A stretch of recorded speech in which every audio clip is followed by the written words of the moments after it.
आप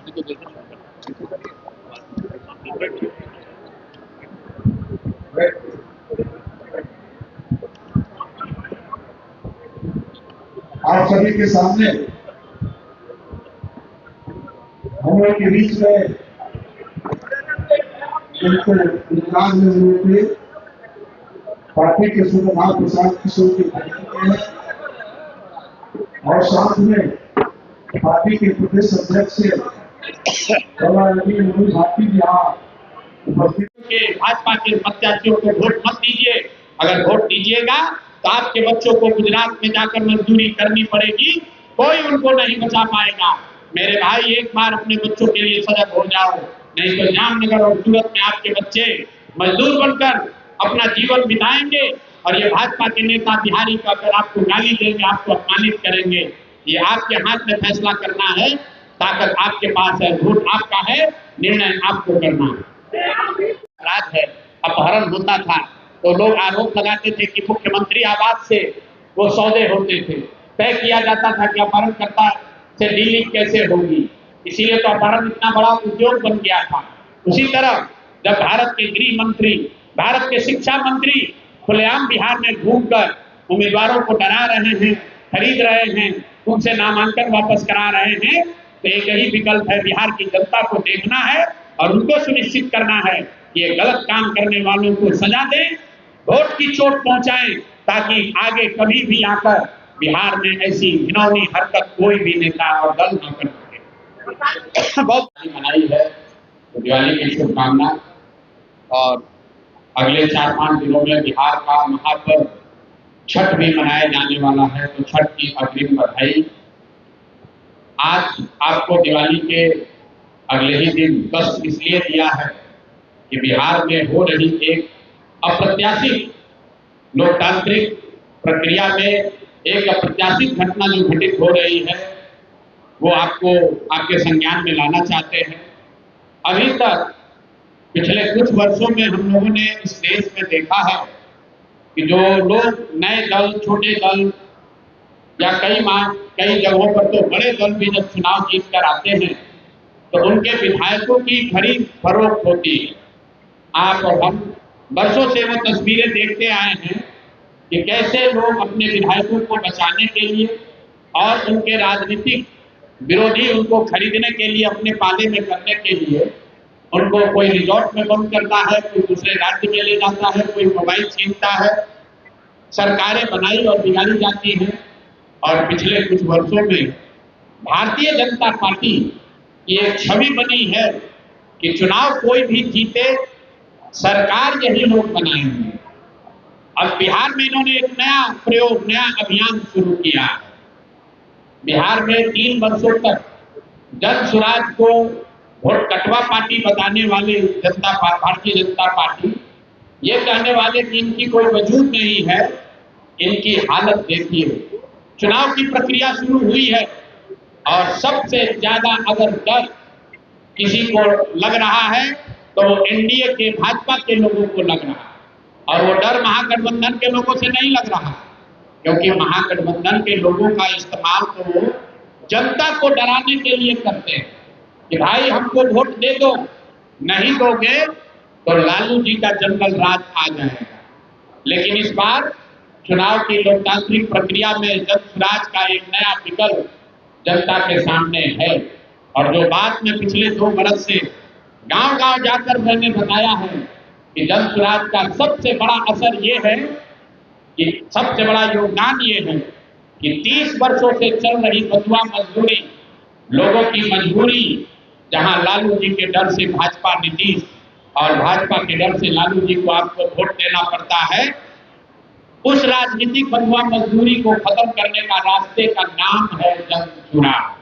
और इसकी बानगी आप देखिए, यहाँ का एक क्षेत्र, अभी आपने खबर सुनी होगी कि पिछले 4-5 दिनों में 3 जनसुराज के घोषित उम्मीदवार जिन्होंने नामांकन किया या जो लोग नामांकन करने गए, उन लोगों को नामांकन नहीं करने दिया गया या नामांकन किया तो उससे उनका नामांकन विड्रॉ कराया गया। अब कुछ लोग इसको ये चर्चा कर रहे हैं कि लगता है कि जनसुराज के लोग डर रहे हैं। अब कौन डर रहा है इसको दिखाने के लिए आपके पास यहाँ आज मैंने प्रेस वार्ता बुलाई है। पहला केस है ये भी बिहार की जनता को जानना समझना उतना ही जरूरी है जितना कि नामांकन वापस लेने की घटना को रिपोर्ट करना जरूरी है। ये भी बताइए कि नामांकन वापस किस परिस्थिति में लिया गया।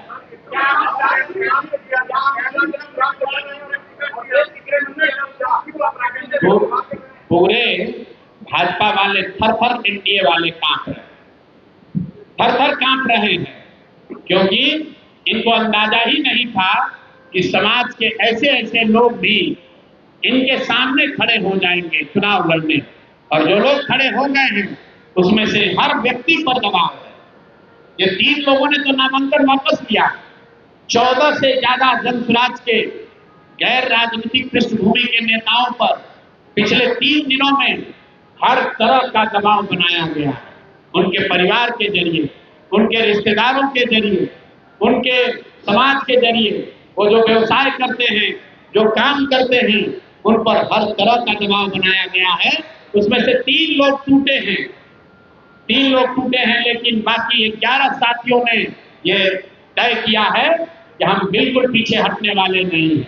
यहाँ जो हम लोग के बहुत बड़े शिक्षाविद केसी सिन्हा जी चुनाव लड़ रहे हैं, आप में से भी कई साथियों ने कहा हमको कि उन पर बहुत बड़ा दबाव है, केसी सिन्हा पर बहुत बड़ा दबाव रहा है।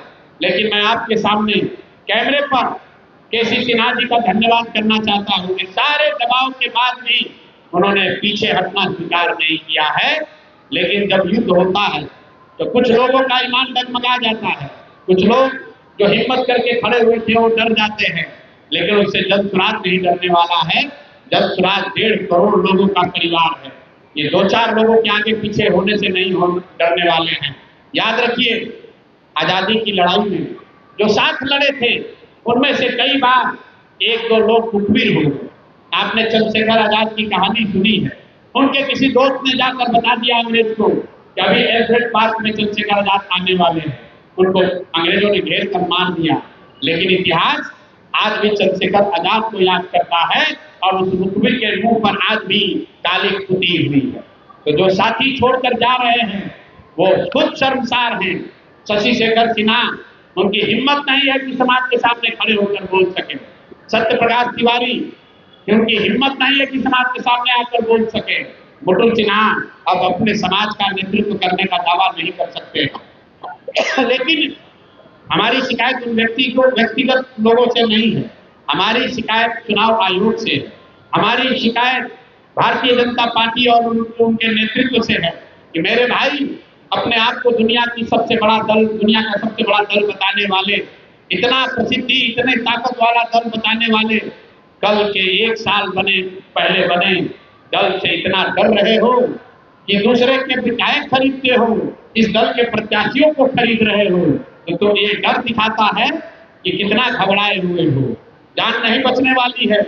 14 तारीख को सत्ता छोड़ने के लिए तैयार होइए। जनता तैयार है, चाहे जितना माहौल बना लीजिए। घर घर बात पहुंची हुई है। लोग इस बार जाति धर्म पर नहीं, लालू के डर से मोदी भाजपा नीतीश को नहीं और मोदी के डर से राजद को नहीं, लोग इस बार अपने बच्चों के लिए वोट देंगे, बिहार में व्यवस्था के परिवर्तन के लिए वोट देंगे, शिक्षा और रोजगार के लिए वोट देंगे, पलायन को बंद करने के लिए वोट देंगे।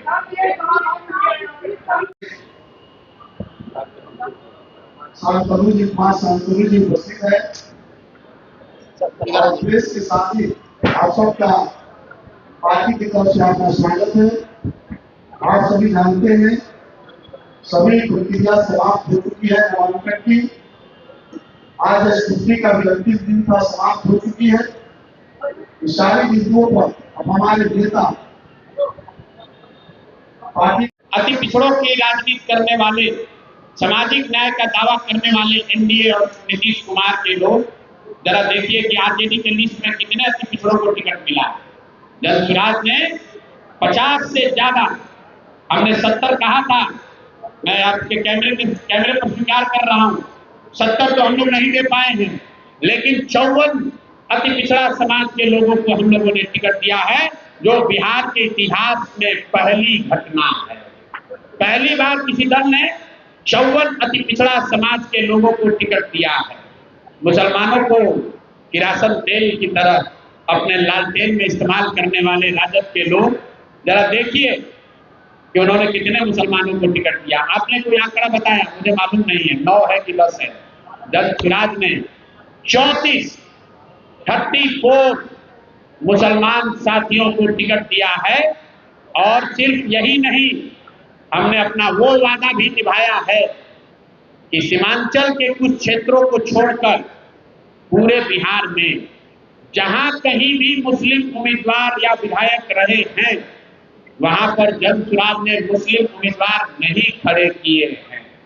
हम लोगों ने मुसलमानों को वहां टिकट दिया है जहां पहले से कोई मुस्लिम विधायक नहीं है, जहां मुस्लिम उम्मीदवार नहीं है, वहां पर दलसुराज से मुस्लिम उम्मीदवार लड़ रहे हैं। पूर्वी, एक उदाहरण आपको बता रहा हूं, पूर्वी चंपारण है। पूर्वी चंपारण में नरकटिया में एक मुस्लिम विधायक हैं, वहां पर दलसुराज मुस्लिम उम्मीदवार दलसुराज का नहीं लड़ रहा है। लेकिन केसरिया में, जहां पर आज तक मुस्लिम उम्मीदवार नहीं खड़ा हुआ, लेकिन मुसलमानों की बड़ी आबादी है, वहां दलसुराज के मुसलमान लड़ रहे हैं।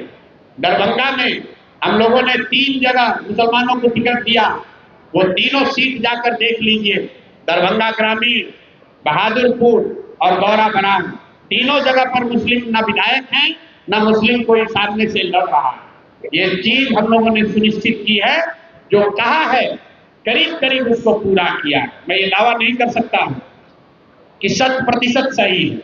संभव है कि 243 में 4-5 ऐसे उम्मीदवार होंगे जिनको मैं उनके स्वच्छता का, उनके सुचिता का, उनके अच्छाई का मैं प्रमाण नहीं दे सकता, लेकिन वो अपवाद है।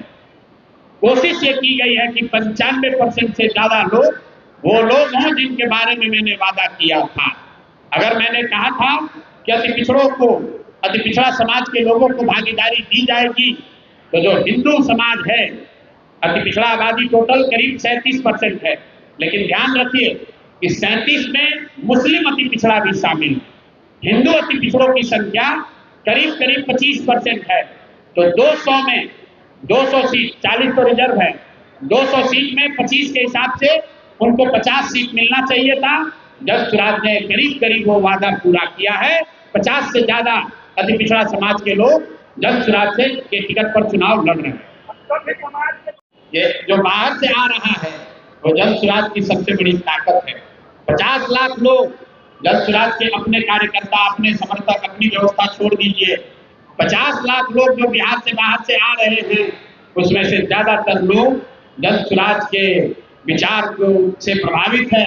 वो दलसुराज में नई व्यवस्था चाहते हैं। वो चाहते हैं कि बिहार में ऐसा बदलाव हो कि उनको छठ के बाद, अब छठ के बाद उनको वापस गुजरात में, जामनगर, सूरत में जाकर नौकरी मजदूरी न करनी पड़े। तो सारे लोग सजग हैं। इसीलिए मैं विश्वास से कह रहा हूं कि 14 नवंबर को रिजल्ट आने दीजिए, आपको दिखेगा कि जितना गुजरात के लोग हैं सोच रहे हैं कि बिहार में व्यवस्था बनी रहे और बिहार मजदूरों की फैक्ट्री बनी रहे।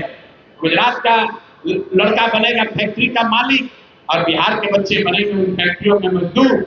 ये बात नहीं चलेगी। अमित शाह चाहे जितना जोर लगाना है लगा ले, भाजपा के लोग जितनी ताकत लगा ले, बदलाव होकर रहेगा। इस बार दलसुराज की व्यवस्था बंद कर रहे हैं। पांडे से डॉक्टर साहब नहीं डरे, मुटुर साहब रीतलाल यादव से नहीं डरे, और भारत के गृह मंत्री से डरे। अब आप बताइए कि गृह मंत्री अगर आपको अपने घर बुलाएं, अपने कार्यालय बुलाएं और पूरे दिन वहीं बैठा लेंगे तो आप क्या कहिएगा? अगर भारत के शिक्षा मंत्री एक डॉक्टर प्रत्याशी के घर पर आकर बैठ जाएं तो आप क्या कहिएगा? आप बताइए। अगर आपके घर का कोई साथ, आपका बेटा, आपका भाई जो अमेरिका में काम कर रहा है, वहां अमेरिका में उस पर दबाव बनाया जाए भारतीय जनता पार्टी के सदस्यों के द्वारा कि अपने पिताजी को कहकर उसका नामांकन वापस कराओ, तो आप क्या कहिएगा? ये लोग अपराधियों से नहीं डर रहे, ये तो प्रचार कर रहे थे। इन्होंने तो अपराधियों के सामने नामांकन किया, ये डरे नहीं है। इनको एक तरीके से बंधक बनाया गया, आर्थिक सामाजिक दबाव बनाकर इनको बंधक बनाया गया।